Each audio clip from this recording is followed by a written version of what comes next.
It's that time. We've done another keep and dump. Joining me is Mark Ogden.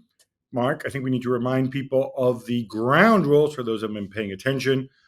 We're going to go through the squad. We're going to pretend that we are Dan Ashworth, Omar Barada, Dave Brailsford, Jason Wilcox, maybe even Jim Ratcliffe, all rolled into one. Maybe a dash of Erik Ten Hag in there too. And we're going to go through the squad and we're going to suggest what we think we should do with these players, where it's not just based on who's good and who's bad. It's based on wages. It's based on playing style. Ten Hag's playing style, that would be. It's based on contract duration, age, ton of different things. And this is the companion to the written piece. Ready to go, Mark? I'm ready to go. I think it's worth telling people that we're wearing black today for a reason, because this is probably the most brutal keep or dump we've done since we started this series a few weeks ago. It is a rough one, and I think it speaks to what Jim Ratcliffe has found, kind of like when he's looked under the sofa. I think as we take you through this, I think you're going to realize, and look, we're not making fun of anyone here. There were a lot of decisions that United made in the past that have really, really badly backfired on them today.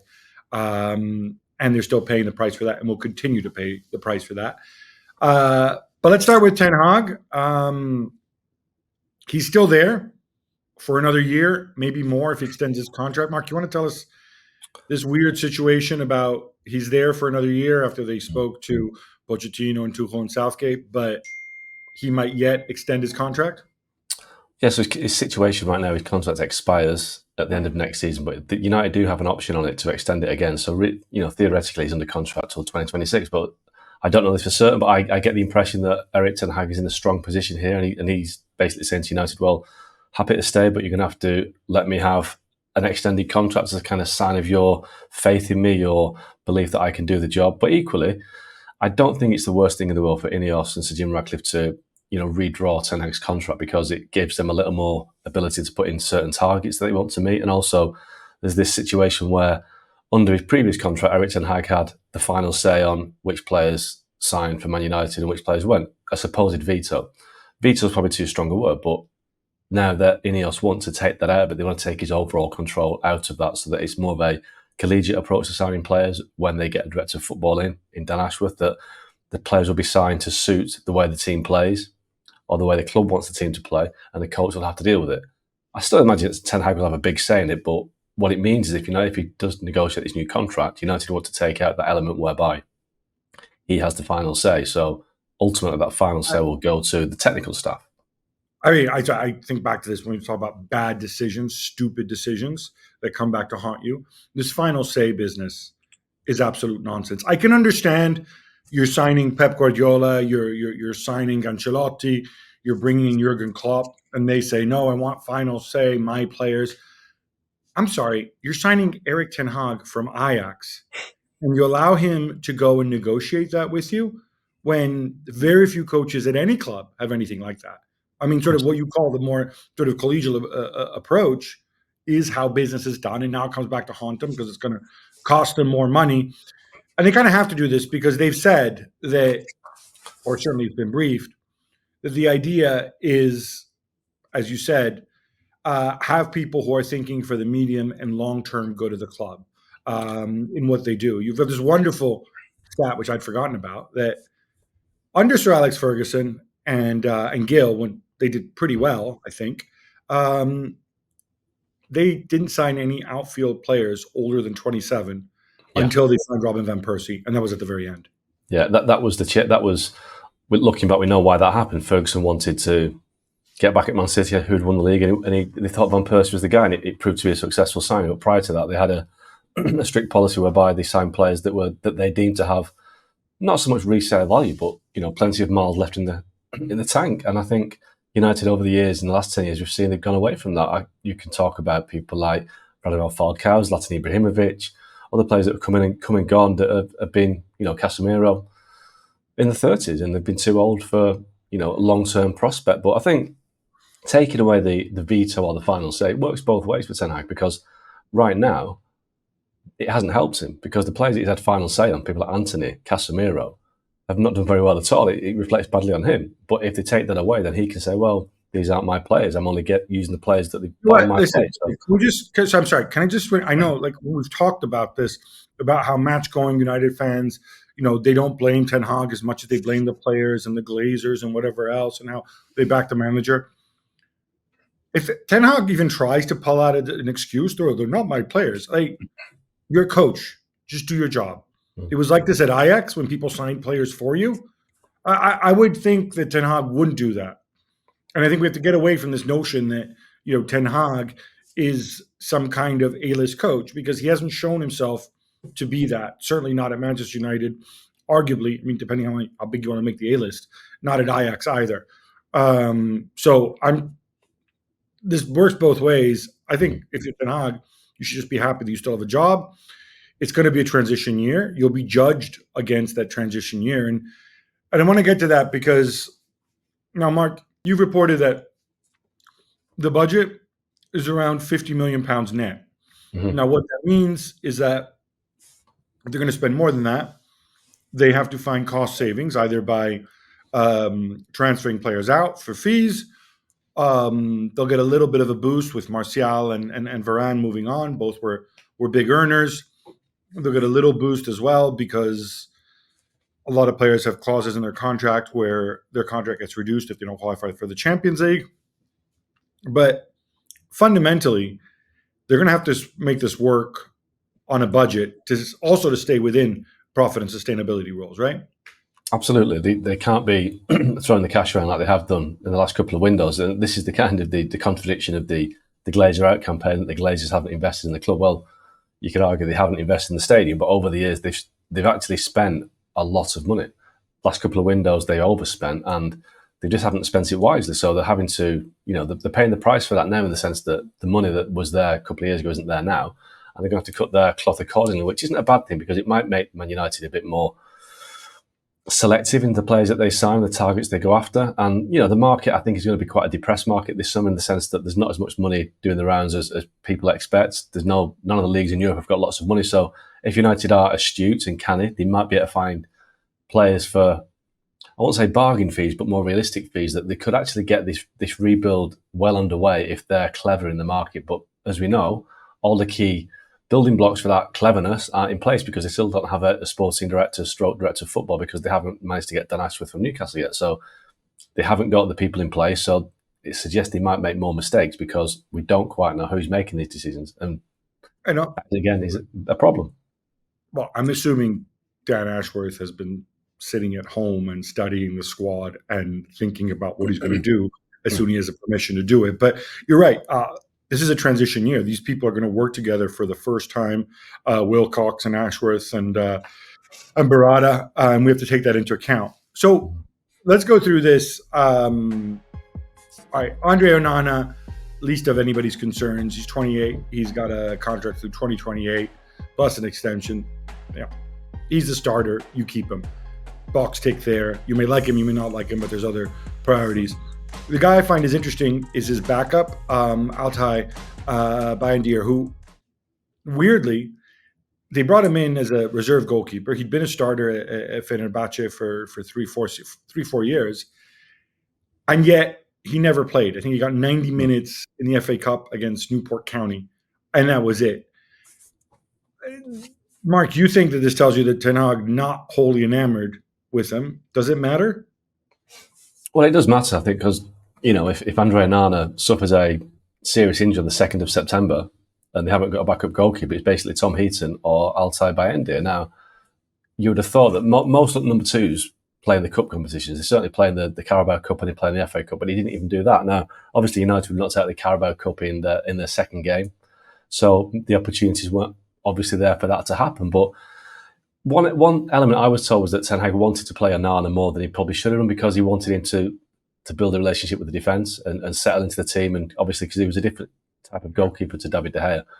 But that doesn't really wash, because the defence had so many injuries that he was playing with different people every week. So, I think he could have played Bayindir more, and then we could have seen whether he was capable of being the number two, or whether he's just a guy that they panic bought in the the final days of the window last year and looked at him on the training ground and thought he's not really up to it. Let's make sure he doesn't play very often.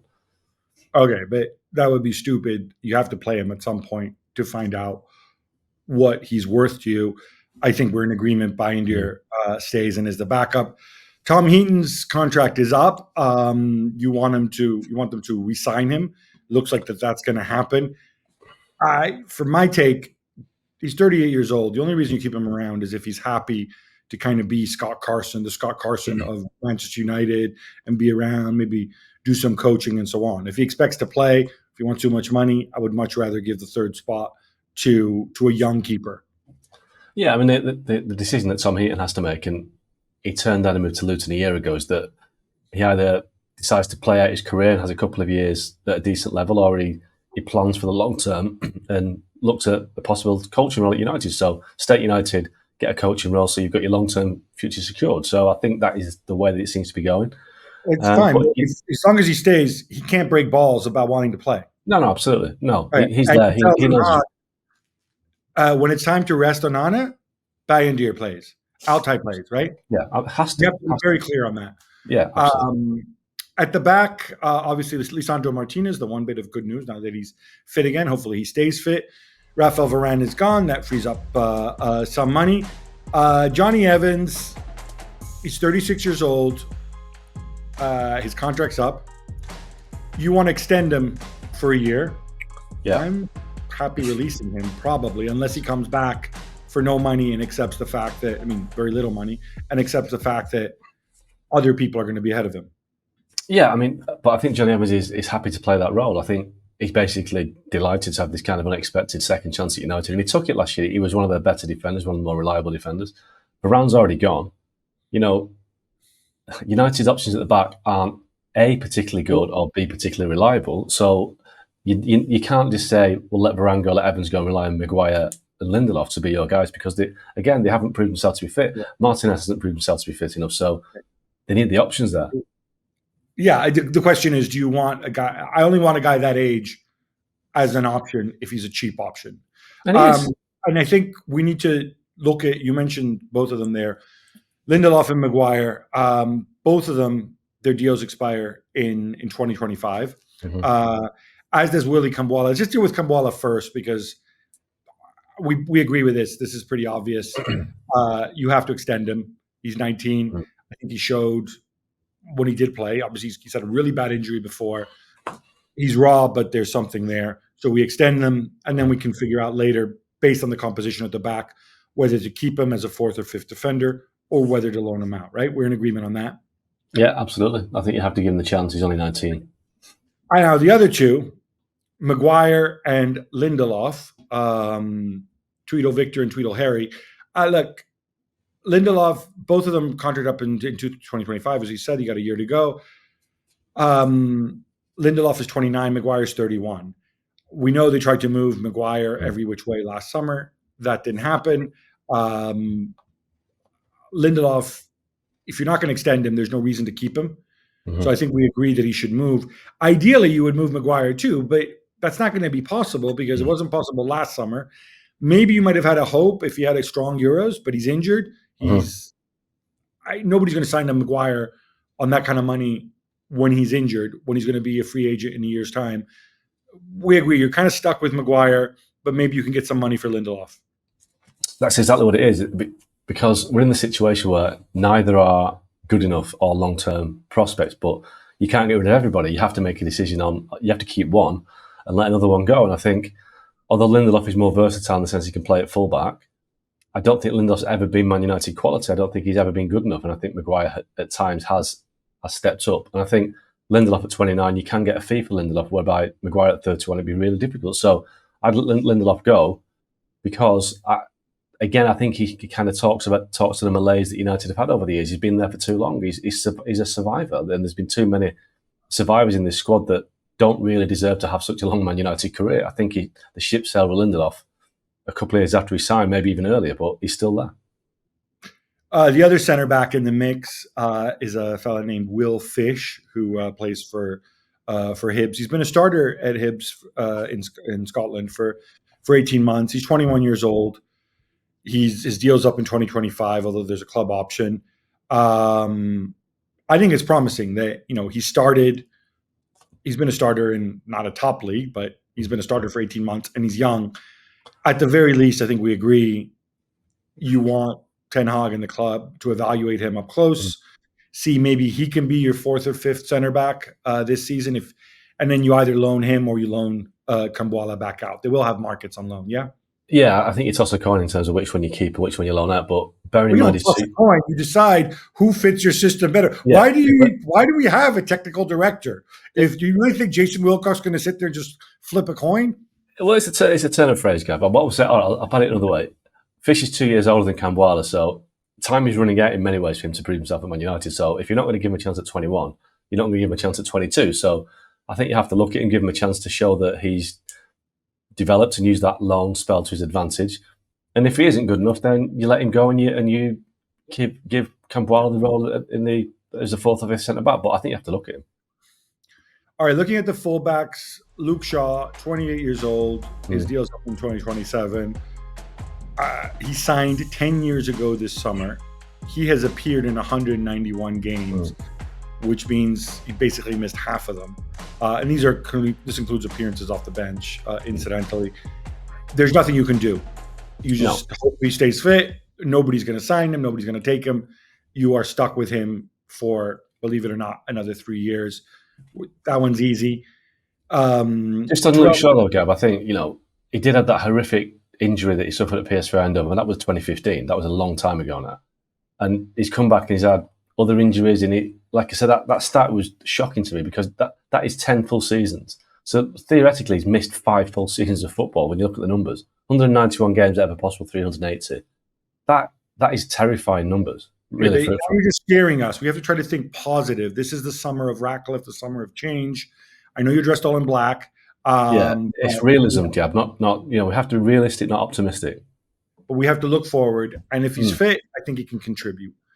Absolutely, yeah. Terrell Malacia, speaking of fitness, he didn't play a single minute last season. 24 years old. I have no idea, but the point is, again, he's another one. You're not going to do anything with him because nobody's going to sign a player who's injured. Both these guys are locked into to deals for a while. Malacia and Shaw on paper are your 2 left back options for now. Then we can see if maybe they can do something else. Yeah.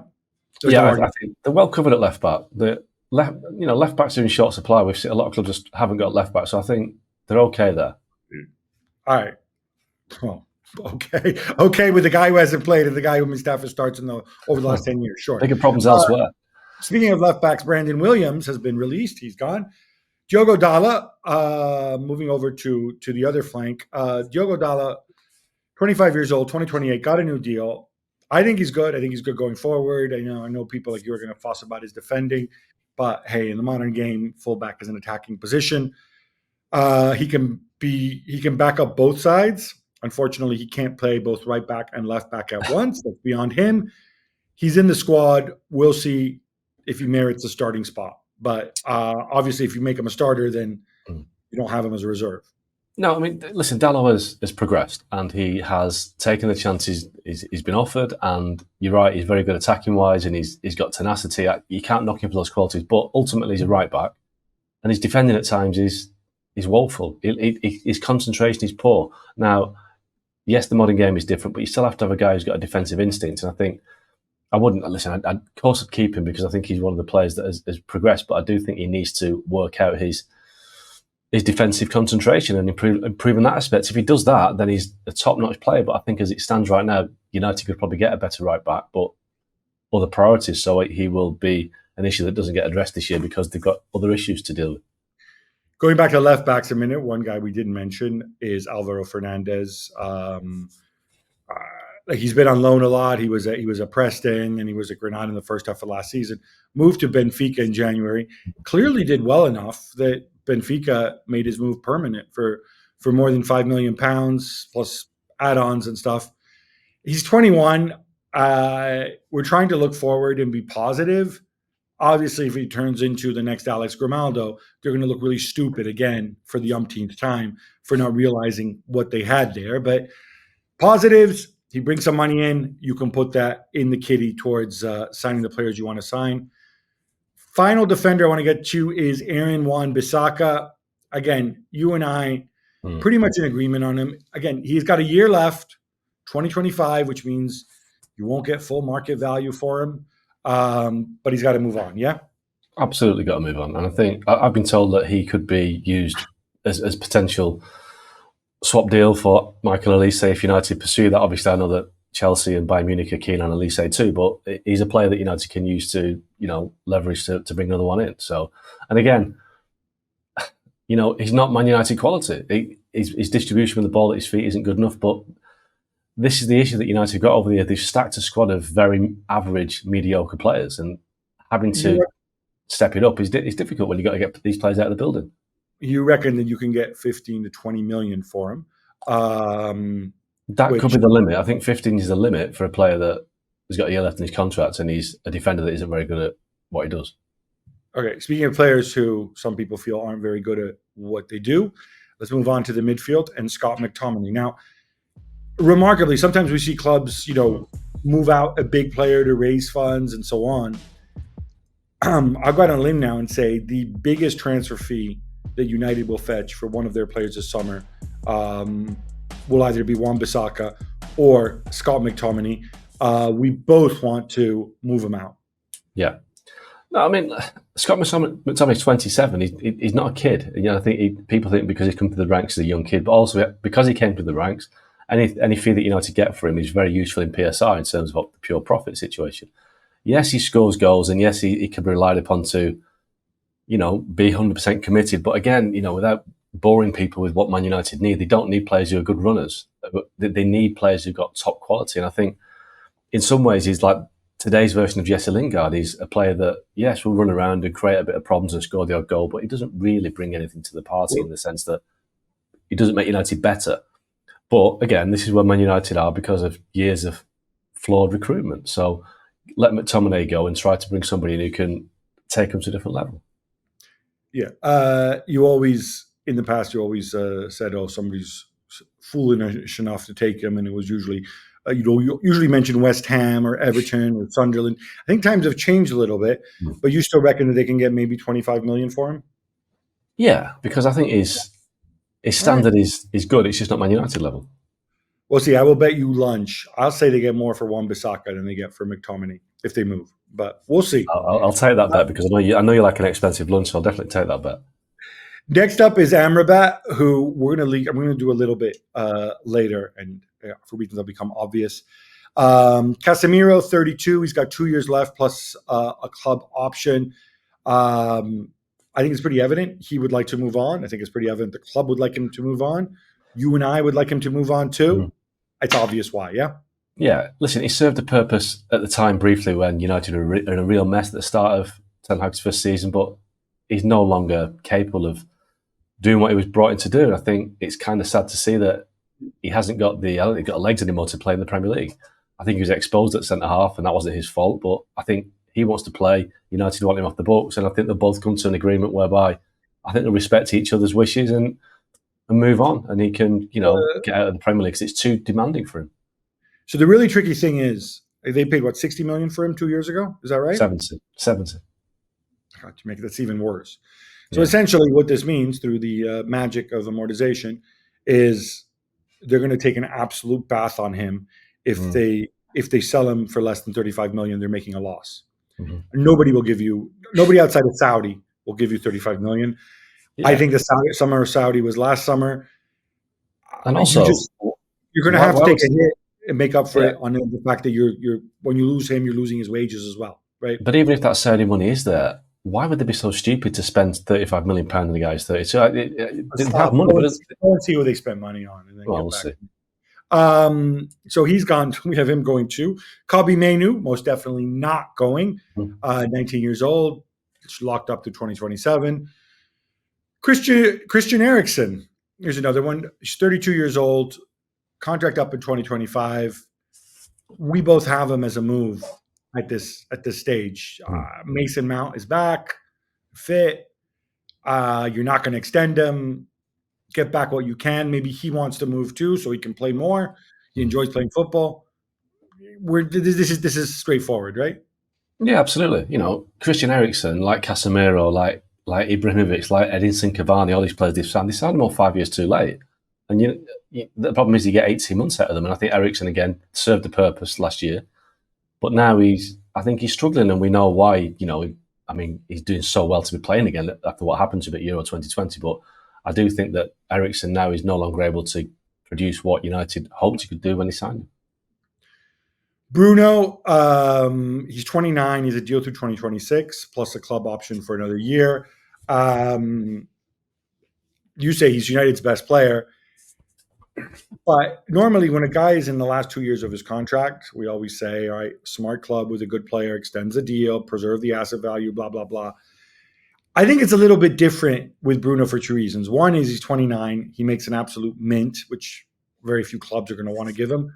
But more importantly, and it's the same thing for Real Madrid, he's not going to move to a bigger club because he's not going to Real Madrid, right?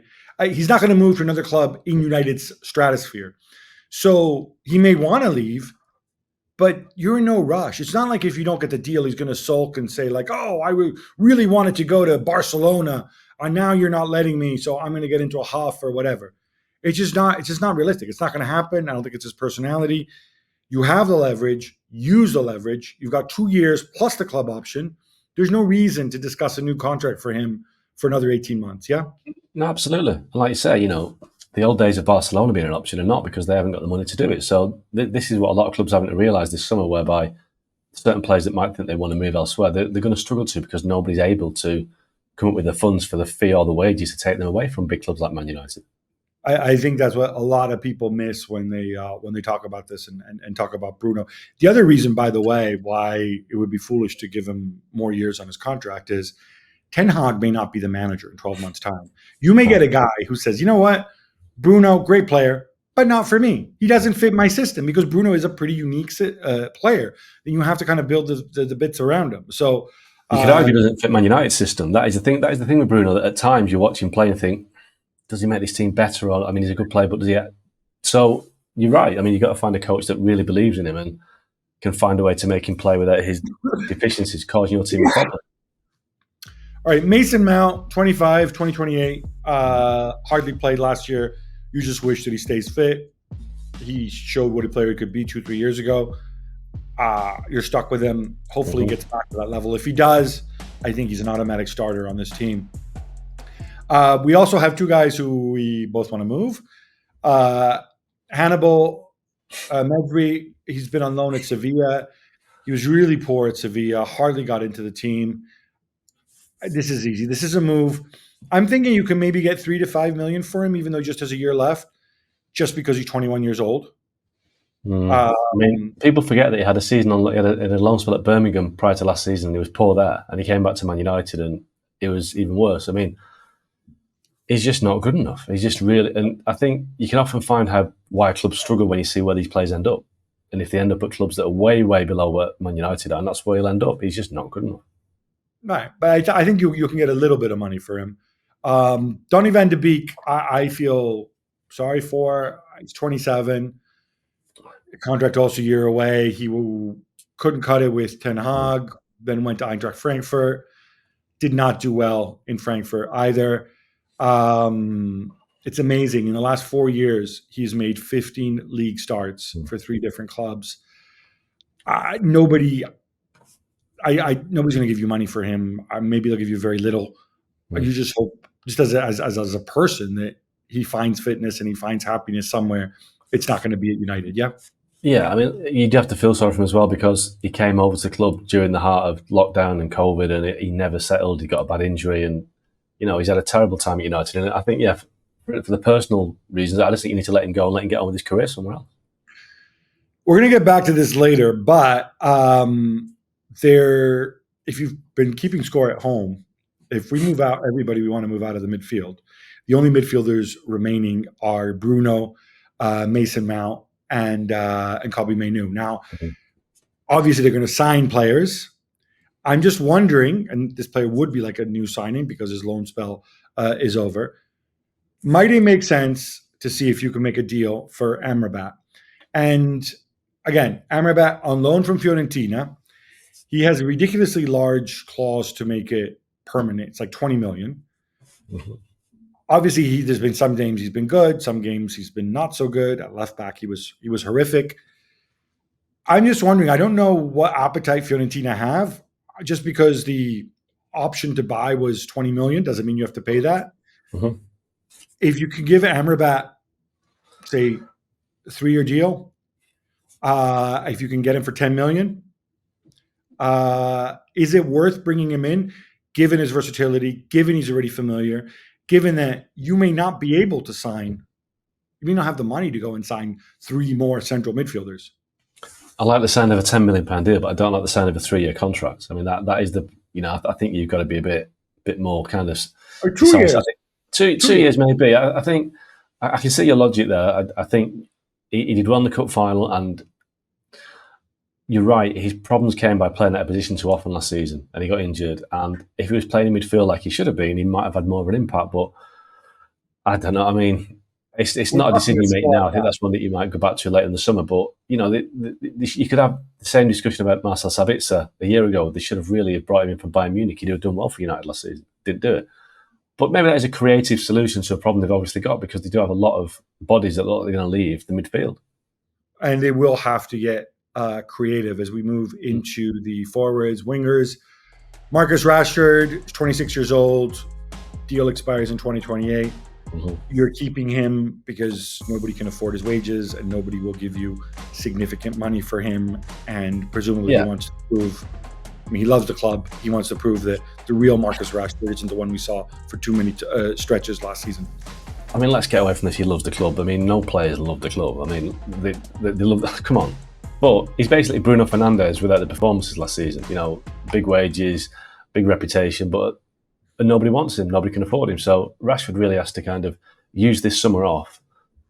No place in England's Euro squad to get himself fit, get himself focused, and because there's definitely a player there. We've seen that before. Really, he just needs to focus on it. We've seen it repeatedly. Alejandro Garnacho is easy, 19 years old, locked up for a long time, 2028. He's a straight keep, no question about that. Anthony, 24, 2027. Again, I worked out that if you don't want to lose money on him, if you were to try to move him, you would need to get something close to 60 million back for him. This is not going to happen. It's just not going to happen, right? But you point out his wages are relatively low. Maybe somebody will take him on loan. Maybe if it's made clear to him that he's not going to get playing time, there's a World Cup in 2026. What if you said, hey, Anthony, why don't you go somewhere else? We might subsidize your loan a little bit. Yeah. Play to your heart's content. But what I've been told is he earns quite a bit less than £100,000 a week, which might surprise people, because for Man United, that is not a lot of money in the sense of the fee that he costs, but he's not on mega wages. So that does make it a lot easier for United to find somebody to take him on loan and either pay all the wages or pay a portion of the wages. But I think what we've seen is that, he's become a bit of a lightning rod for those that aren't having Ten Hag, in the sense that Ten Hag pushed the boat out to sign this player and he's not been good enough. He just clearly isn't. Positives. We want to look forward, not look back. Yeah, well, he is a lightning rod. So you move him out of the club, then it takes that lightning rod away. That Ten Hag can't be criticised for playing the player that isn't good enough. So you've got to move him on. You've got to find something to take. He goes away for a year, maybe does well, maybe in a year's time when the amortization will be much lower, and then maybe he comes back. Who knows? If you can find this solution, I think it's good for Anthony. I think it's good for United. Amad Diallo is 21. His deal expires in 2025. There is a club option. I think you should extend him. You want to take your time because you have negative and no. Trap. Like, a couple good performances, right? Well, I want to take my time because we're trying to get away from the mistakes that United have made over the years in handing out contracts to players and coaches on the very bare minimum of evidence. Now, I do like the look that Ahmad played last season. I think he did well. The goal against Liverpool will always be remembered. I think he brought something. He added some energy to the forward line. But we've seen before that players do that, get a new contract and then flatline. So let's see how he does the first 6 months of the season. United have got an option on his contract, so they're not in a difficult position. Extend his contract in January if he continues his kind of trajectory of improvement and his development. Yeah, unless he tears it up in the first 6 months, and then in January he says, "No, stuff your contract." And Real Madrid want him because he can play on the right. And I don't know. I'm just Well, they can being. bring in lots of money then for that, can't they? Because they've Well, got he an only option has on a the year left on contract. his contract, so it won't be a lot of Well, money. Whatever. well, you know, Rasmus Højlund, 21, locked up to 2028. There's a club option as well. You're there long term. We're both in agreement on this. We don't have to spend a lot of time on this. It's obvious that he would benefit. He was so young, thrown into the deep end. He would benefit from having another striker, at least with him in the squad, right? yeah, he's been massively let down by the club in that sense that he's been thrown to the wolves. Really, he's too young to be Man United's only striker. Never mind the main striker. He needs an experienced player around him to enable him to have a rest at times, to help guide him on, to help develop him. And United owe it to Højlund. If they want to see him develop to his best, his potential, bring somebody in that can make him the player that they think he can be.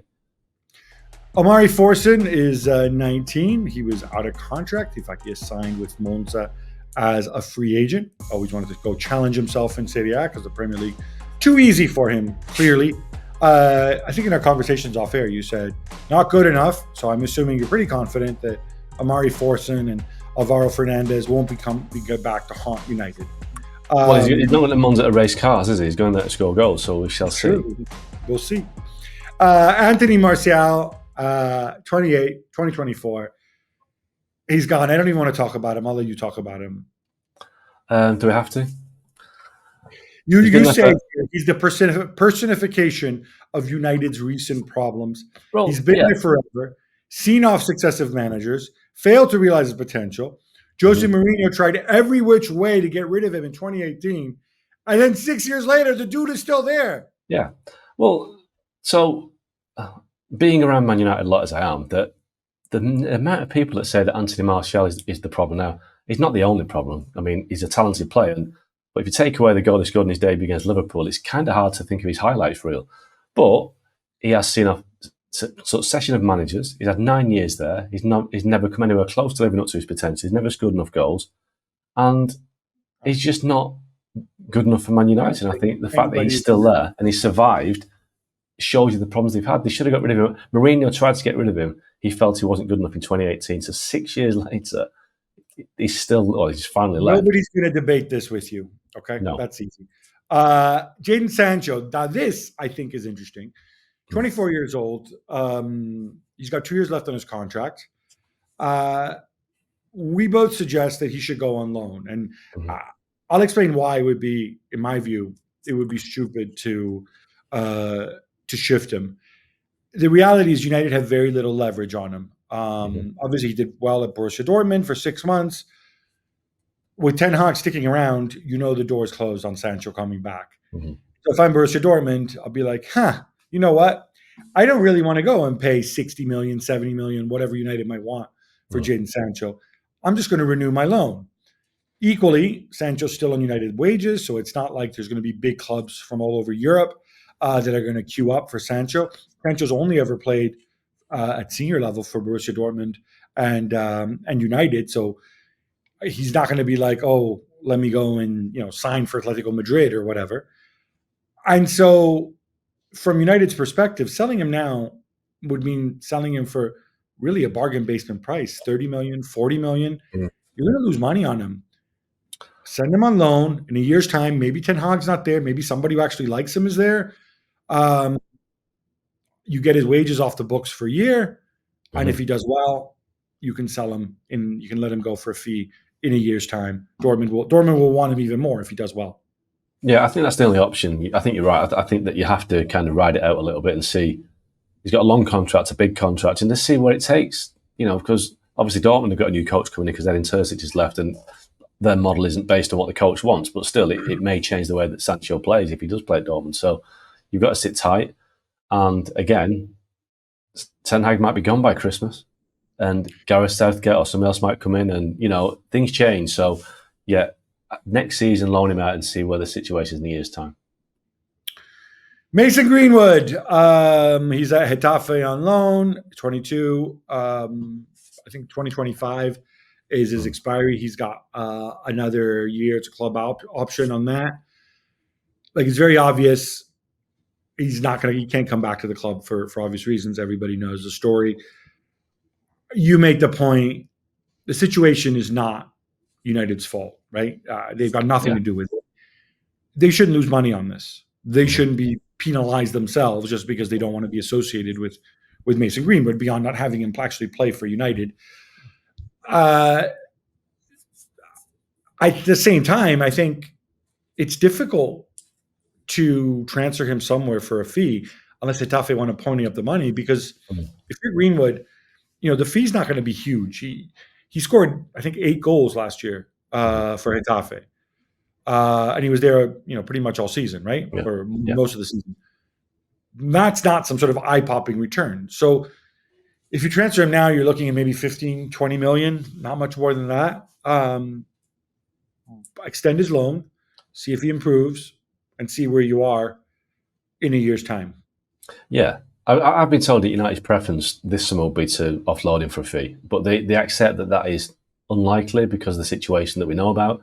So if they do loan him out again, they will extend his contract because they think that in a year's time, rather than letting go for nothing, they may still be able to find a fee for him. But, it's just kind of kicking the can down the road a bit. That we know what the conclusion will be at some point, that Mason Greenwood will leave Man United. But as it stands right now, they've got probably 18 months to get a fee for him. So they're going to keep that option alive as long as they can. So, and I agree with you. I think a lot of people got a bit carried away with his performances at Getafe last year, making him sound like he was, a superstar in the waiting. It was middle of the road. Did well, but not great. So I don't think there's going to be a massive market, people banging the door down for him, not even considering his off-field issues. So they'll just try and find a club that can take him. If not, then loan him out again. Facundo Pellistri is 22. Again, he also has a year left. He was at Granada on loan last year. He played regularly. Granada, of course, were terrible. You're not a fan based on what you saw in the first half of the season. I'd argue, though, rather than moving him on straight away or trying to move on straight away, see what he does at the Copa America. He's likely to start for Uruguay. He's only 22 years old. If he does well, I think you can get a fee for him. And if he does really well, and Anthony goes, maybe he can be your reserve right winger, no? Maybe, but if they bring Elise in, then the winger issues diminished a little bit. But, Well, you know what? You keep mentioning Elise. I want to point out, when we go through this at the end, I will argue that there are 3 positions that are much more important than Elise and the right wing. So just something to think about. I agree. We'll get to that in a minute.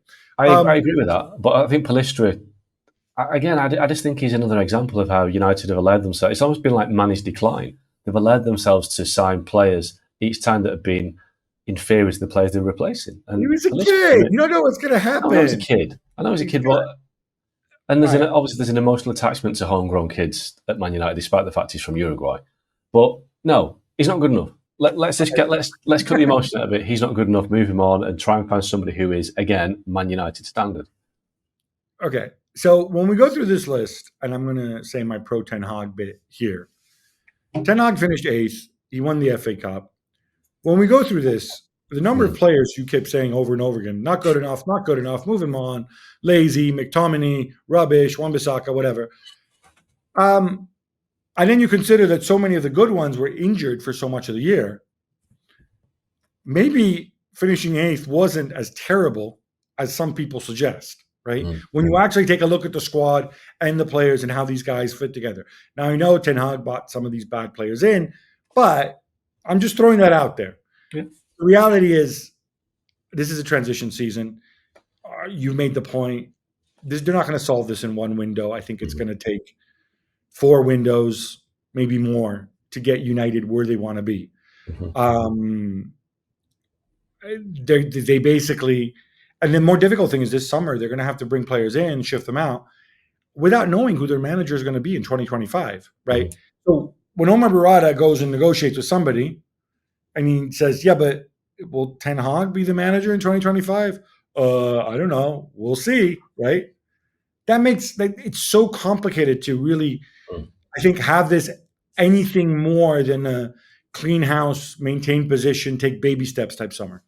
Yeah, and I think as well we have to stress that Erik Ten Hag wasn't even mentioned by Sir Jim Ratcliffe after the cup final. When Sir Jim Ratcliffe praised the team for their success after the FA Cup final win against City, he didn't mention Erik Ten Hag. We know that United have been speaking to other managers. So he's the manager by default. He's the manager because they haven't been able to bring somebody in. So that is a very tenuous position to be in going into a new season. He knows that if it's a bad start, a bad result, he's on the block. So you're right to say in 12 months' time, they might have a different squad, different outlook. So it feels like, again, I was told that people at United think that they can't really get down to business properly until next summer because the contract expires of some of these players, because Dan Ashworth isn't in there yet. But, it's been 11 years now since Alex Ferguson left. It's been the longest transition in history, this. It's not just that. It's also the fact, though, that they can't just write off this season and say, all right, let's just go see where we are. Because if they don't finish in the Champions League, they take another big financial hit. It hurts the club brand. And it makes people more disillusioned. So they have to, I think, at least maintain the position, make a run at the top four. I don't think the top four is so far beyond them. I mean, Aston Villa finished top four last year, right? Yeah, absolutely. So taking a look at this, we've calculated 10 to 12 guys out between people who are released and people we want to send out on loan and people we want to move on for a fee. We reckon it could probably raise between 70 and 100 million pounds in transfer fees. You put that in the kitty with the 50 million net that's budgeted for the summer, that we think is budgeted for the summer. Add in the savings on the salaries of some of the high price guys, add in some wage cuts for not qualifying for the Champions League, the fact that there's no really big players to extend this summer. And we figure they can probably spend between 150 and 200 gross on new players if they shift those guys at those numbers, which is all very TBD. Now, the question is, for me, there are two evident priorities on which you have to spend the bulk of that money and bring two instant starter quality type players. One is center back. You need a partner for Lisandro Martinez, and you need to start building that partnership now because, again, Maguire is not going to be around after 2025, you would hope. And you need a central midfielder because we only had three left in Mount, Manu, and Bruno Fernandes. Manu is still 18. I don't know that his future is as a defensive midfielder. So you need to have somebody in, big personality, ball winner, midfield leader. I would push the boat out for these guys and spend significant money because those two, for me, are the two most important building blocks. You can find shorter term solutions elsewhere. Do you agree with that? I do, but I think you have to put centre forward in there as well. As we said, that Højlund isn't ready yet. I think, again, I will tell you why I don't include centre forward in that. And look, obviously, it would be great. You could bring in a centre forward. Those names that people are mentioning, I've heard people mention Tony, I've heard people mention Vlahovic and so on. I got two problems with that. First of all, Højlund can play in a two. But a Højlund Tony, Højlund Vlahovic type, it doesn't really make much sense to me. Secondly, those guys will cost you roughly what you paid for Højlund, maybe a little bit less. And they're older, and they're going to be on bigger wages than when they arrived. I think if you can't get a guy who you think can grow into your long-term center forward, maybe a young player in the 20 million pound range, I am totally fine. Bring in an older player, late 20s, whatever. If it's a loan, if it's a free agent, I can live with that for a year. If the idea is to have an older guy who can be his minder, who can play occasionally for Højlund, who will score goals, who will be a good teammate, who you may want to extend if he does well, or will come on a shorter term deal, that I think, or maybe even come on loan. And no, I don't mean Lukaku, in case you're wondering. But a profile like that. Well, I'll chuck a name in there. Somebody that would fill that role and tick that box. Richarlison. He's not got a future at Tottenham. He's done well for Tottenham and Everton over the years. He would be I think it'd be a perfect signing for Man United. I'm not sure they'll go down that route, but I think he's got all those attributes. And he could be more affordable than the top line strikers that they would need. But you're right. I mean, centre half and centre midfield, they really, really need these positions sorted out. They need a Van Dijk and a Declan Rice. They're not going to get that, but they need to find the next batch of players that can develop into some of these. They have to be fit and able to play 30, 40 games a season, at least. The next priority after that for me is going to be the right back position. And look, here, the left back position for me should be priority too, because I don't know what Malacia can give me. Shaw can play as a flex left back, center half when he's fit, whatever. I think you go out and you get the right player that you can afford in that role. But you can't spend a lot of money on it because you have to prioritize those two other positions. But that is a position where you need to have a guy who's not going to embarrass you if he starts. And if you get a right back, then maybe you move Dalot to left back if that's what happens. Either way, you're going to need somebody to back up Dalot because in our scenario, of course, Wan-Bissaka is gone. Absolutely, and Lindelof. If we were to get rid of Lindelof as well, and he could cover that role. So they do need a right back, and doesn't seem to be anybody coming through the youth team as there used to be. So they're going to have to bring one in. All right, next positions after that. Again, in our scenario, if we bring on a player, if we've spent big on a central midfielder, we've got 4 central midfielders. I think to go through a season, you need 6. One can be a kid, a promising kid, somebody you elevate from the youth team. But I think 6 is a minimum, given the fact United will still have a lot of games to play. And given that Mount will be coming off an injury. That's why we talked about Amrabat earlier, the possibility of him sticking around. But you're going to need to have 2 reliable squad midfielders. Yeah, absolutely. So that brings back in the question, do you keep McTominay or not? But I don't think you do. No, you don't. I'll make this very simple for you. You do not. You do not keep McTominay. If somebody has to be alone, so be it. An excess guy, a guy who's surplus to requirements elsewhere for contract reasons, wages too high, whatever. They want to put him in a Premier League shop window like Bayern did with Sabitzer. Fine. Get somebody like that. He's going to be on the bench. Hopefully he doesn't have to play much. But when he does play, you're going to have somebody reliable. You may need another center back, and I think you feel they would need another winger if they can shift Antony. I mean, you have got Ahmad, but yeah, I do think that. Well, you have Amad Diallo. Look, you have Amad Diallo, who's obviously going to play more on the right. Yeah. Rashford, who's going to play more on the left, and you have Garnacho, right? Yeah. Yeah. What profile of winger do you bring in? You don't want Pelistri. You said I didn't sell you on Pelistri. No. Well, as a winger, you want to bring one in that makes things happen. That can beat a defender, can score a goal. So I do think Elise. I think Michael Elise will be a good signing. All right, I'm with Elise. But they've got competition for him. So okay, but Mark, how much are you spending on Elise? Well, if you use Wan-Bissaka as part of the deal, for the Wan-Bissaka, it's not going to be a straight swap for Wan-Bissaka. No, right? but it's going to be Wan-Bissaka plus X million for Elise. Yeah, right? I think if you have to find maybe 35 million pound with Wan-Bissaka as well for Elise. Okay. So because there is reportedly a clause in his contract. He signed a new contract last year when Chelsea, so there's reportedly a clause in his contract which enables him to go for a realistic fee. So that we have to factor that in. We're talking 55 million. Since you refuse to put out the number, I will put it for you. It's going to be 55 million, right? Something like that. Thereabouts. I don't know, and this is out of that 150 to 200 gross spending budget that we have. I just, as phenomenal as Elise is this really a priority when I have Garnacho and Rashford and Amad Diallo? Is this really, can Elise, because it's fine. If you spend that much on him, you're going to have to get a little bit cheaper and chintzier with your starting caliber center back and your starting caliber central midfielder. They didn't score enough goals last season, so he would help that. But you're right. I mean, I don't think he is the priority. I think he's probably 4th or 5th on the list. But you still want Michael Elise because I want him, but I would rather they address the big issues first. It's a painful decision, and the reality is they may not be able to swing Elise for that very reason. They might better have gone to Palace and Mark Gray here. Solved the centre half problem, but clubs like to sign goal scorers because it excites the fans and they score goals. But I don't know why Ratcliffe didn't just.